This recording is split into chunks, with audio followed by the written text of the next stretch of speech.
성경의 모든 말씀은 하나님의 말씀입니다. 이것이 우리의 신앙의 고백입니다.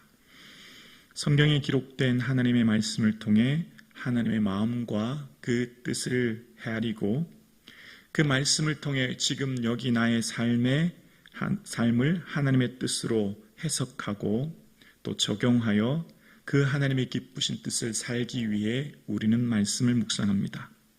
하나님의 말씀을 보면 역사라고 하는 형식, 즉 역사라고 하는 포장에 하나님의 섭리, 그 하나님의 마음을, 내용을 담으셔서 그 뜻을 이루어 가신다는 것을 알게 됩니다. 하나님이 이루시는 그 역사 속에는 반드시 하나님의 마음, 즉 하나님의 뜻이 담겨져 있다는 것이죠.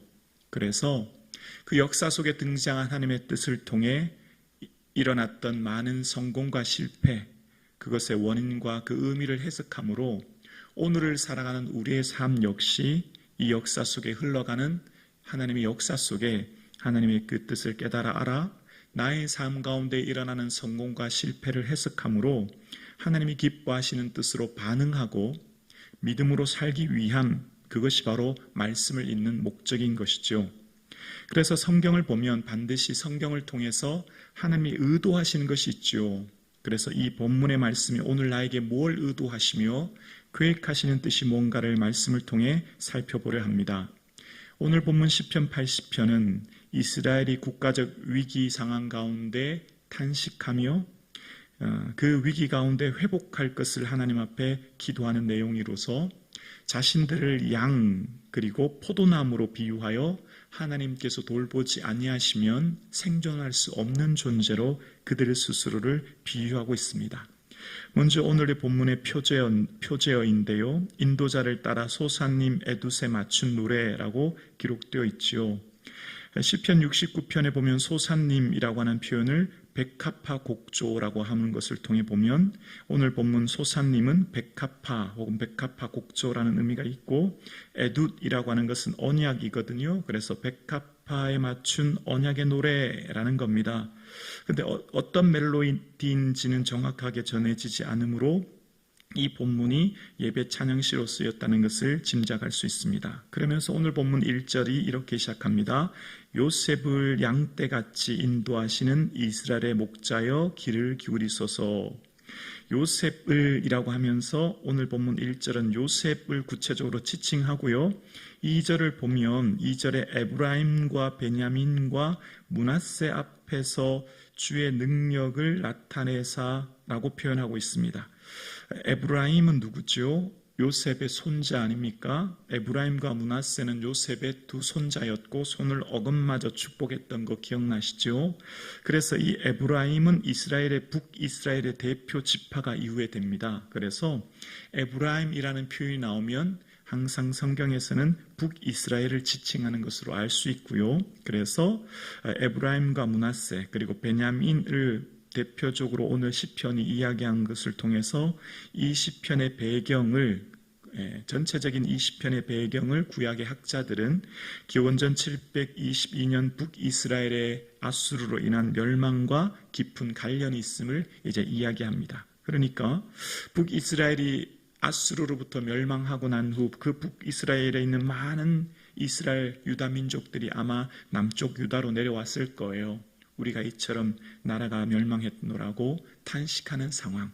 그것을 들은 북이스라엘 사람들뿐만 아니라 그것을 들은 남유다 사람들이 아마 오늘 이 시편의 본문을 고백했을 것으로 생각하는 겁니다. 그러니까 지금의 상황은 북이스라엘의 그 국가적 멸망으로 인한 고통과 탄식 상황 가운데 이 시편이 공동체가 하나님을 향해 어찌 우리에게 이런 일이 일어났으며 이것을 통해 우리가 어찌해야 됩니까? 라고 하면서 하나님의 은혜를 구하는 모습인데요.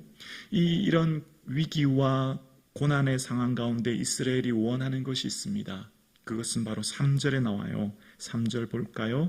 우리 3절을 밑줄 그으면서 함께 고백합니다. 하나님이여 우리를 돌이키시고 주의 얼굴빛을 비추사 우리가 구원을 얻게 하소서. 이스라엘이 어려운 상황 가운데 원하는 것은 딱 한 가지였습니다. 하나님, 주의 얼굴 빛 비춰주세요. 이게 이스라엘의 간절한 소망이었습니다. 위기와 어려움의 상황 가운데 이스라엘은 이것을 어떻게 이겨내야 될지, 또 이 어려운 상황 가운데 어떻게 우리가 살아가야 할지에 대한 해답을 어떻게 찾았다고요? 하나님의 얼굴빛을 비춰주시는 곳으로 그 해답을 찾고 있다라는 거예요. 지금 이 상황이 얼마나 어려운지는 이 다음 4절을 통해 알 수 있는데요. 어느 때까지 우리 기도를 통해 노하십니까? 라는 것을 통해 기도에도 응답 없는 하나님 앞에 지금 뭘 원하고 있죠? 주의 얼굴빛이에요. 자, 그러면 성경에서 말하는 주의 얼굴빛은 뭘 말하는 걸까요? 왜 이스라엘은 하나님 앞에 주의 얼굴빛을 구하는 걸까요? 오늘 본문 3절뿐만 아니라 7절과 마지막 19절에도 동일하게 주의 얼굴 광채를 비춰달라고 이야기합니다. 그러면 유다인들, 즉 하나님의 백성들이 하나님께 구하는 얼굴빛의 의미가 무엇일까요? 이스라엘 백성들의 삶 가운데 하나님의 얼굴, 그 영이신 하나님, 온 천하에 충만하신 그 영이신 하나님께 얼굴빛을 구한다고 하는 것, 그 얼굴, 파님이라고 하는 것은 하나님의 인격과 현존을 말하는 것이죠. 그런데 하나님의 얼굴을 볼 꼴은 살 자가 없다라고 모세에게 말씀하셨던 주님께서는 아론을 통해서 하나님께서 이렇게 축복하셨던 것 기억나시죠? 얼굴빛 비추사 은혜 베풀어 주시고 얼굴을 향하여 드사 평강 주시기를 원하노라. 이것이 하나님의 축복입니다. 하나님의 가장 큰 축복, 구약 전체를 통틀어서 가장 큰 축복, 하나님이 직접 이렇게 축복하라고 하신 가장 큰 축복은 은혜와 평강이에요. 왜죠? 은혜가 없이 살 수 있는 존재 아무도 없습니다. 다 은혜로 숨쉬는 것이죠. 그리고 많은 이 땅을 어떤 상황 가운데서도 평강 없이는 우리가 단 한순간도 살아갈 수 없어요. 이 불안한 시대에, 근심과 염려가 많은 시대에 평강이 있어야 되죠. 그래서 하나님의 얼굴 비춰주면 나타나는 두 가지 열매, 은혜와 평강이에요. 그래서 하나님의 백성들에게 있는 내면의 불안, 근심, 두려움은 하나님의 얼굴빛이 사라질 때라는 것을 그들이 알았거든요. 국가의 위기와 어려움, 그리고 시편에 등장하는 수많은 믿음의 선배들이 주의 얼굴을 나에게서 언제까지 숨기시겠나이까? 다윗의 고백이거든요. 바꿔 말하면 뭐라는 거죠? 지금의 내 마음이 눈물과 근심과 탄식으로 불안합니다. 하나님 얼굴빛 비춰주세요. 그런 의미인 거예요. 그래서 지금 이스라엘이 이런 위기 상황 가운데 구하는 것은 하나님의 절대적인 도움, 하나님의 절대적인 은혜를 구하고 있는 겁니다. 왜냐하면 이전에 솔로몬에게 하나님이 말씀하셨거든요. 솔로몬이 성전을 다 건축하고 난 뒤에 하나님이 기쁨으로 응답하실 때에 내가 내 기도를 듣고 내 눈이 항상 이곳에 있을 거야. 솔로몬, 혹시 하늘을 닫고 비를 내리지 않거나 메뚜기 토산으로 먹게 하거나 전염병이 백성 가운데 있으면 기억해라. 내 이름으로 일컫는 내 백성이 다 겸비하여 내 얼굴 구하면 내가 하늘에서 듣고 그 땅을 고칠 거야 말씀하셨거든요. 그 국가에 이 땅에 일어나는 어떤 문제든지 그 문제가 생기면 너희 힘의 능력을 벗어나는 것, 너희 힘으로 할 수 없는 일, 그게 뭐죠? 전염병, 전쟁, 기근, 이런 자연재해와 전쟁 아닙니까? 어려움 아닙니까? 내 힘의 능력을 벗어나는 어떤 일이 일어날 때, 그럴 때 기억해라. 겸비하여 기도하여 내 얼굴 구하면 내가 그 땅을 고칠 거야 말씀하셨거든요. 그래서 다니엘도 이후에 예루살렘을 향한 창문을 열고 전에 하던 대로 무릎을 꿇고 하나님께 기도했던 것처럼 믿음의 사람들이 항상 어떤 어려움이 생기면 원하는 것은 딱 한 가지입니다. 부와 귀가 하나님의 손에 있듯 삶과 죽음이 하나님의 손에 있음을 알기에 하나님의 얼굴 구하는 것. 이것이 이것이 믿음의 사람들의 고백이요, 이것이 믿음의 사람들이 하는 믿음의 반응이었지요. 이것은 그때 거기서만 기록된 성경의 말씀이 아니라 지금 여기에 나에게도 말씀하시는 하나님의 말씀인 줄로 믿습니다. 우리의 삶에 어떤 어려움과 위기와 문제가 생겼을 때 우리가 해야 될 것은 하나님께 엎드려 주의 얼굴 비춰주시기를 간구하는 것. 이것이 믿음의 사람들의 반응이요, 하나님이 원하시는 믿음의 사람들의 반응인 것을 알게 됩니다. 오늘 예배하는 저와 여러분의 삶에 하나님의 얼굴을 구하면 매 순간이 될 수 있기를 주의 이름으로 축원합니다. 그래서 오늘 본문의 시편 기자의 고백이 4절과 5절에 보면 5절을 볼게요. 주께서 그들에게 눈물 양식을 먹이시며 많은 눈물을 마시게 하셨나이다. 4절도 5절도 하나님 어느 때까지죠? 우리가 이렇게 눈물 양식을 먹고 있어요. 그런데 그 내용이 뭐죠? 주님이 마시게 하셨다는 거예요. 하나님의 그 주권 아래, 하나님의 그 일 아래, 주권하심 아래 이런 일이 일어나게 되었고 이런 어려움이 생겼으니 이 모든 것이 하나님의 이 은혜 가운데 있음을, 주권 아래 있음을 고백하면서 하나님의 은혜를 구하는 겁니다. 하나님께서 역사의 주관자이십니다. 그것을 믿는 사람은 하나님 앞에 나와 하나님의 은혜를 구합니다.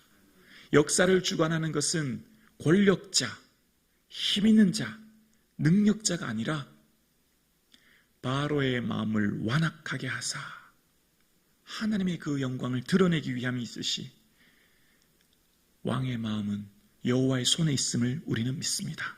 하나님이 역사를 주관하시는 거죠. 그 사람 너머에 있는 하나님을 바라보는 것.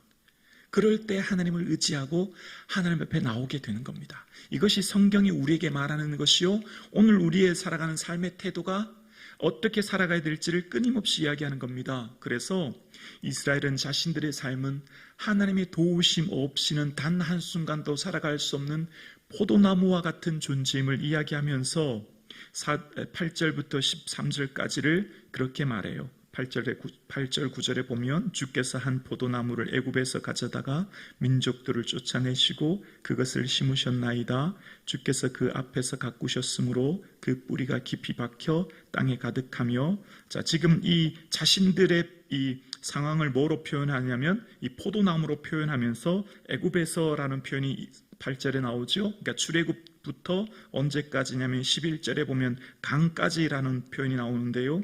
이 강에 숫자 2번이 있고 그 나나주 아래쪽에 보면 유브라데 강이라는 표현이 나와요. 그러니까 그 영토가 유브라데 강까지는 솔로몬 시대인 거죠.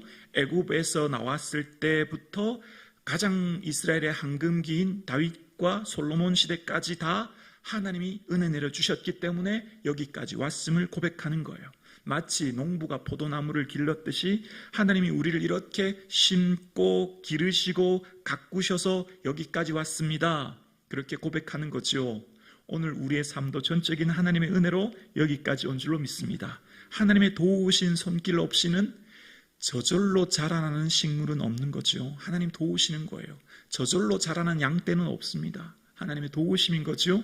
그것을 이스라엘이 지금 고백하면서 하나님께 다시금 하나님의 은혜를 구하는 겁니다. 그러면서 17절에 15절에 주의 오른손 이 표현이 나옵니다. 주의 오른손은 주의 능력과 권능을 말해요.